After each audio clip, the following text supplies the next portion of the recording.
Star Trek, From Ashes and Darkness by Heartlocket1004.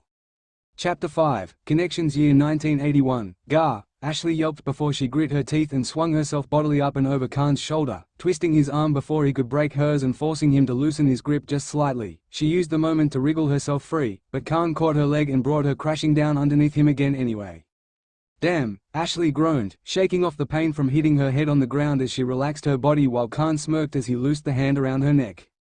If that had been a real fight, she would have been dead instantly, but, Khan noted, she had managed to break his grip on her arm. She's learning. Ugh, 3 minutes, 12. Ashley grumbled as she checked the stopwatch on her wrist, which timed their fight. This is pathetic. Yes, it is, Khan agreed as he got off of her, standing in one fluid motion while she glowered at him. He just smirked as she also got to her feet, almost as smoothly though not quite. Still, she was improving there too, Khan noticed.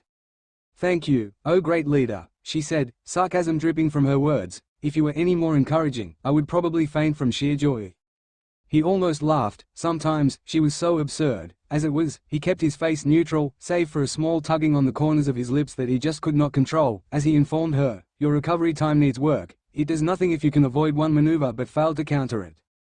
I know, she sighed, running a hand through her ponytail. I'll do better next time.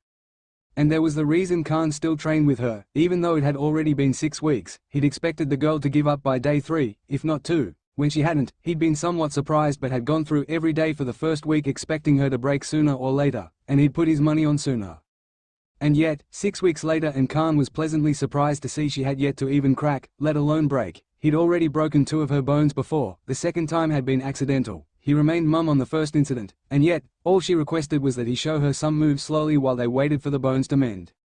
Looks like I wasn't wrong about her spirit, Khan thought to himself as he watched Ashley practice a few moves on her own, going through them carefully to check they were correct before her next bout with Khan started. She is strong at heart. Now, to make her strong in body, too. Ready, he called, her 5-minute break over. Ashley nodded, and faced him once more, her stance shifting to defensive. Khan noted with pride that her front foot was carefully placed just forward enough to balance her and not enough for him to get an opportunity to swipe at her leg and trip her up. That had been her first lesson from him, and he was pleased she'd never repeated that error. That was another thing about the red-headed girl, she rarely ever repeated mistakes. She was quick to learn but also quick to correct. The only mistakes she repeated were the inevitable ones, the ones that took time and effort to improve. Like now, Khan almost sighed as he caught Ashley's leg once more, a few minutes into their fight, after she'd successfully managed to break out of one of his attempts to capture her. However, he was surprised when she suddenly twisted, using his grip to wrap her leg around his waist before shoving her whole weight and all her strength against him.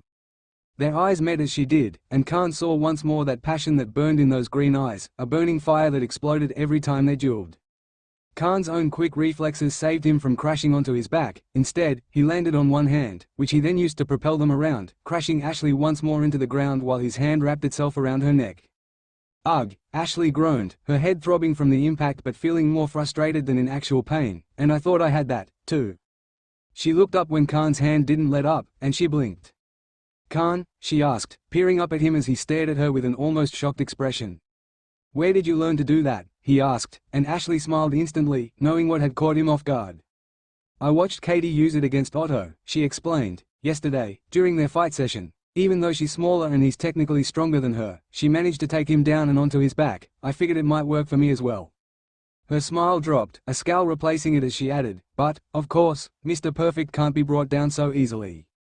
She poked his chest for emphasis, but her eyes were filled with mirth, indicating she was just joking around with him. That was another thing. Only Katie, and on the very rare occasion Otto, ever teased him. No one else had the guts to, and quite frankly he would rip anyone else's head off for trying. But, for some reason, not Ashley. Khan, he glanced down at her as she frowned slightly up at him. You do know I was joking, right? She asked, looking at him oddly. Khan realized he'd been somewhat spacing out, just staring at her face while he still held her by the neck to the ground. Dropping his hand, he stood up once more and Ashley's frown deepened. Ignoring her questioning looks, Khan smirked. 3 minutes, 58. Ashley blinked, before her eyes widened and her jaw dropped.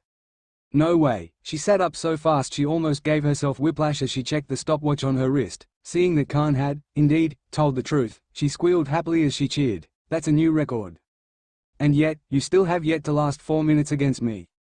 Ashley just stuck out her tongue at him, as she teased, spoil sport. Child. Yeah, okay, so I'm a child in your eyes. She rolled her own green ones as she stood up. We've been through this. But you know, I'll be 13 soon. And I shall be 17, he answered dispassionately.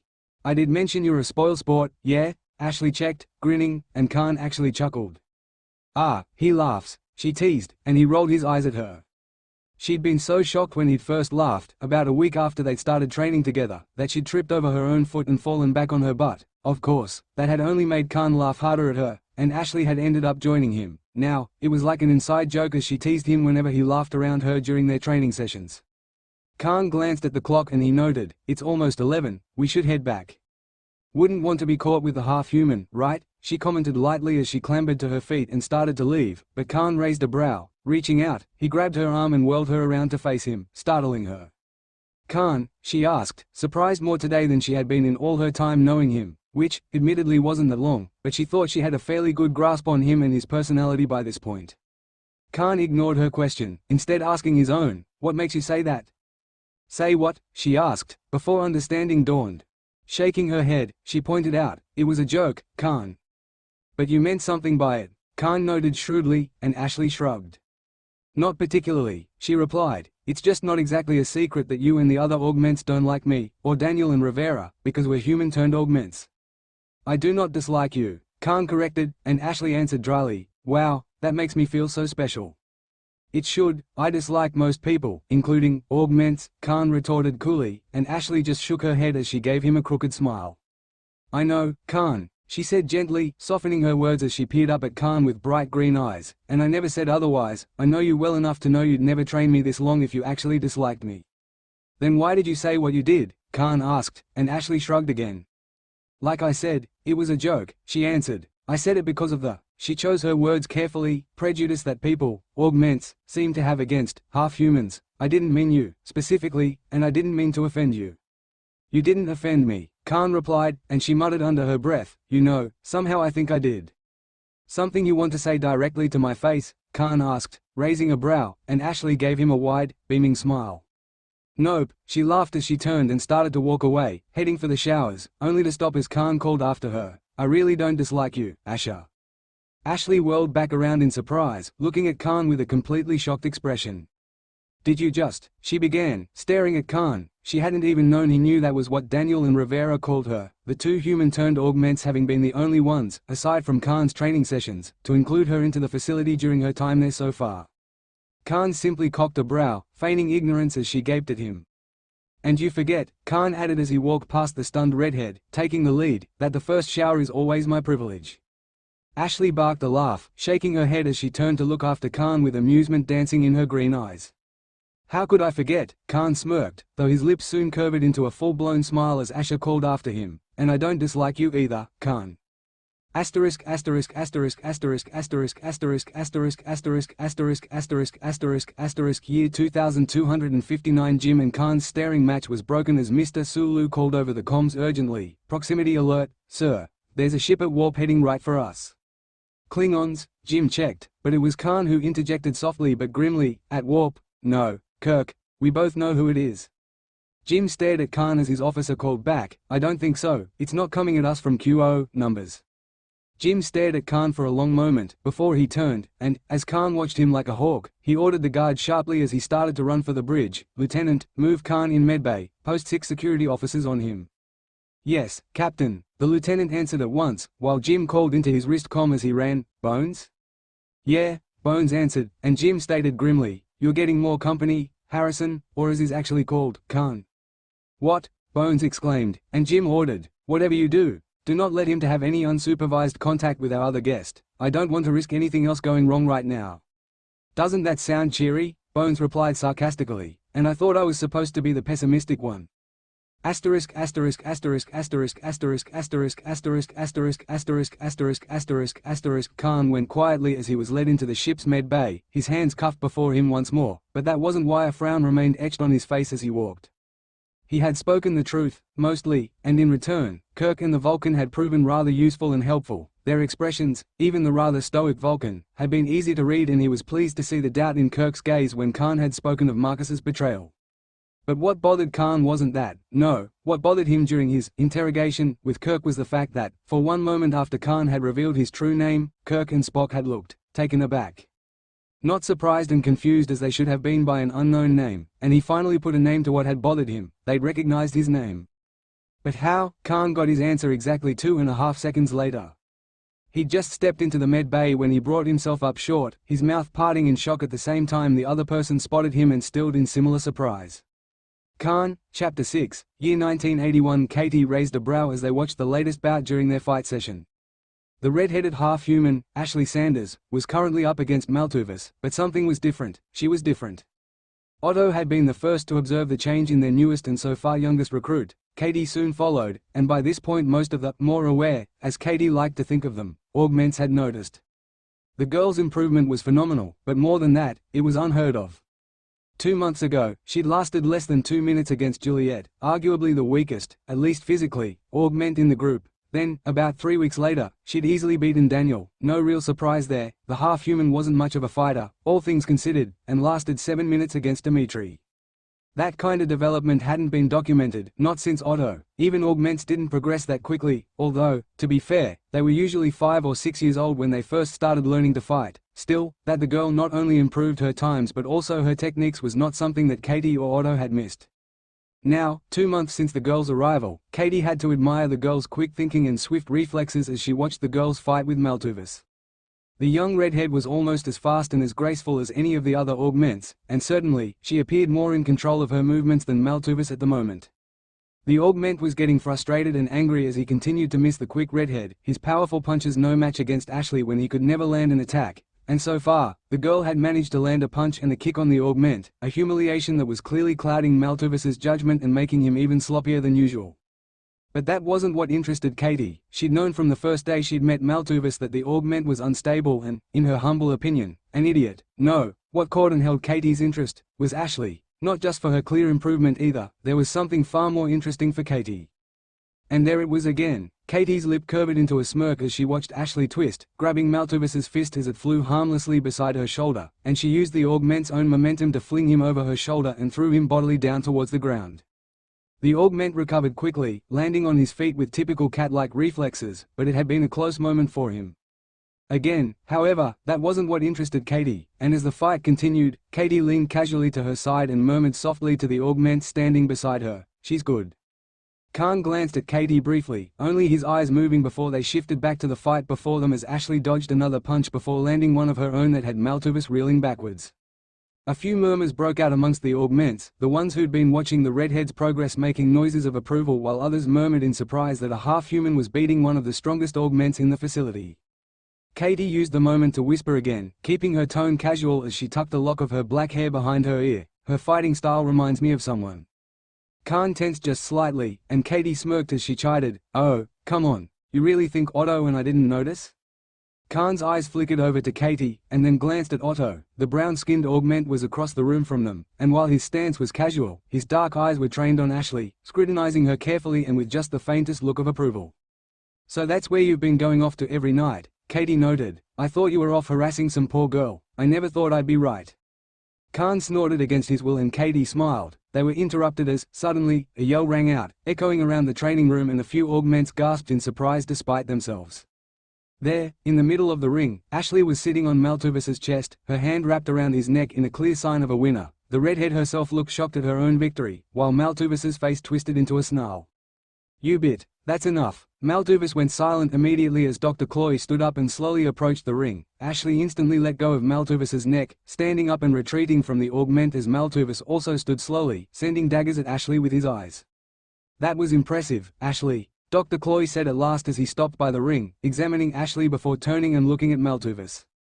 "As for you, I expect you to reflect on what happened today," he said coolly, and Maltuvis ground his teeth. You could almost see the steam coming out of his ears as he glowered at Ashley, who studiously ignored the enraged augment. "Smart girl." The clock chimed, dismissing the group, but no one moved. Most of the augments were staring at either Ashley or Maltuvis as the scientists all gathered their things before leaving while being escorted by the guards that protected them from the dangerous subjects they worked with. Only 3 augments were looking elsewhere. Both Katie and Otto were looking at Khan, waiting to see what he would do. Khan himself was looking at the door, watching Dr. Cloy leave with an impassive expression. Ashley was the first to move, slowly moving away while fidgeting uncomfortably under all the stares she was receiving. Stop right there, you B*TCH. Ashley's eyes tightened as she slowly turned back to look at Maltuvis, who was advancing once more upon the red-headed girl, his eyes blazing. I'm not done with you yet, Maltuvis snarled as Ashley's body stiffened, tensing and preparing to defend herself. But Otto suddenly stepped forward, placing himself before the half-human and facing the other augment, making the younger augment pause. Whispers broke out amongst several of the other augments while Maltuvis's eyes narrowed, but Otto stated calmly, "Let it go. She won, and you know the rules against fighting outside of training." "This is training," Maltuvis snarled. "She needs to be taught a lesson, if she thinks she can get away with." "She can," Otto answered flatly, and Maltuvis hissed, but Otto remained firm as he reminded him and everyone else, "The rules stand." "The rules are for augments," Maltuvis shouted furiously, "not half-humans who." "Then what does that make you, Maltuvis?" Katie cut in as she strode up beside Otto as well, casually folding her arms beneath her chest. "After all, you lost to the girl." "I did not lose," Maltuvis snapped. "If this was a real fight, she would have beaten you." More murmurs broke out as almost all eyes swiveled on Khan as he stood with his hands folded behind his back. Most of the augments startled more that he'd spoken and shown interest for once, rather than at his actual words. Maltuvis was one of them as he stared at Khan in shock. It took Maltuvis several moments to reply, but when he did his eyes were narrowed as he hissed, "What did you say?" "I said, she would have beaten you," Khan repeated distinctly, his own cold blue eyes narrowing irritably. "Do not make me say it again, you know I do not like to repeat myself." Maltuvis struggled for a moment to get over this double shock at Khan actually interfering and taking the half-human side, before he exploded. "If this was real, if this was war, and to the death, I would have stuck a knife in. Then I would have killed you before you could harm her," Khan said indifferently. It was almost comical how careless his tone was given the verbal bomb he'd just dropped on them all. Even Ashley's jaw dropped open in surprise, while Maltuvis physically reared back, staring at Khan in complete disbelief. You would protect this half-human?" Maltuvis asked, his sheer shock causing him to speak before thinking, before remembering whom he was speaking to. Khan's eyes narrowed, and Maltuvis flinched as the eldest augment said coldly, "I do no such thing. I am simply pointing out that the strong survive while the weak do not, and you are weak. Your loss today is simply another proof of that." Maltuvis's eyes narrowed and his jaw clenched, but Khan was done with him. Turning, he began walking out of the room, ignoring all the eyes on him as he went. But Katie suppressed a smirk as Khan called nonchalantly over his shoulder as he reached the doors, "You coming, Asha?" The others all stared at the girl who stared after Khan, looking as surprised as the rest while Otto simply walked off after Khan. Katie followed after sending Asha a wink. And as she heard the girl blinked before scrambling after them, Katie caught a slight smirk cross Khan's face and she suppressed a grin of her own. "Looks like things are going to get very interesting," she thought to herself as she and Otto followed Khan out of the training room. Asterisk asterisk asterisk asterisk asterisk asterisk asterisk asterisk asterisk asterisk asterisk asterisk year 2259, Khan. The effect that the surprised, feminine lilt had was instantaneous. Before anyone else in the room could blink, Khan had crossed the room and reaching for the one person he'd most feared he would never see alive again. "Asha," Khan murmured, a slightly foreign accent entering his deep British one as he breathed the name of the woman he loved once more. The instant he said her name, she too was broken from her stunned state, and she reached up to touch his face at the same time he reached down with his manacled hands to cup her cheek gently against his palm, both checking the other was truly there, that this was real. Bones stood to the side silently, having left the analysis work he had been doing on Harrison's blood and watching the pair uneasily. There was technically nothing very intimate about their reunion, and yet everything about it was intimate. Bones had guessed, as he was sure Jim had guessed, from the concerned way she'd asked for Khan that there was a connection between her and the man, but he hadn't been expecting this.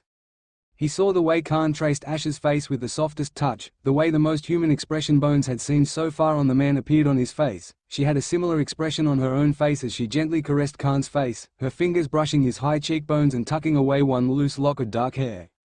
And there was something there, something strong and rare between any two people, a bond of something akin to blood, to family. "You're here," Asha murmured, and Khan nodded tightly. "I never guessed it would be your torpedo they opened," he murmured, "though it explains."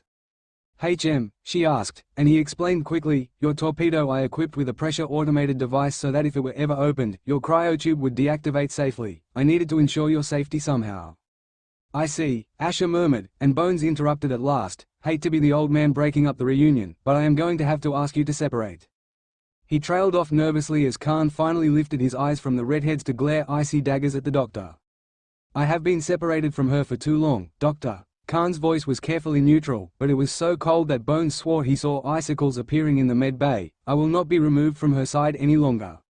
Look. Bones sighed as he sent Asher a pleading look that she missed, too busy focused still on Khan's face. That traitorous little. I get that you missed each other, but it's the captain's orders. I thought the captain said he didn't know Khan. Bones glanced at Asher as she spoke. The woman hadn't even taken her eyes off Khan as she addressed the doctor.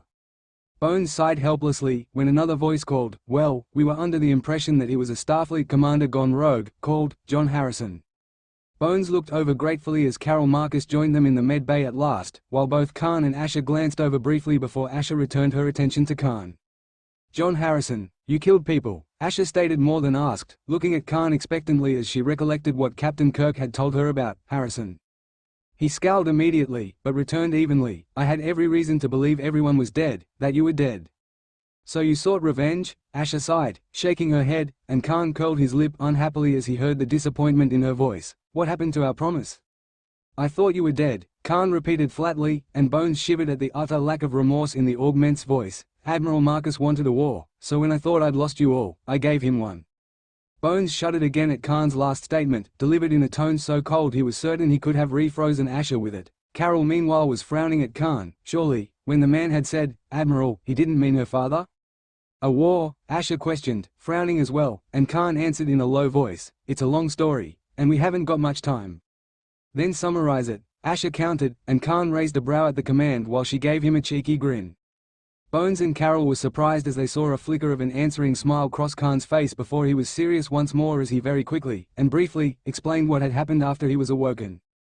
Asher's face also became serious, a pensive look settling over her as Khan explained how Marcus had used their crew to control Khan, how he had forced Khan to design and build the ultimate warship and all the weapons on it, how Khan had tried to save the crew, and failed, how he believed Marcus had killed them all to spite Khan, how Khan had retaliated, and how he had discovered the crew was still alive. And his suspicions that the Admiral was coming for them as he spoke. His words were soft and quick, but Bones and Carol both picked up on the main gist and they both frowned for different reasons. Bones because Khan's revelations made him think deeply about what the consequences might be, and Carol because she just couldn't believe him. The man Khan was describing was not Carol Marcus's father, and she would prove it to him. It was as she was thinking that a very familiar voice, to her at least, called over the ship's intercom system, "Captain Kirk."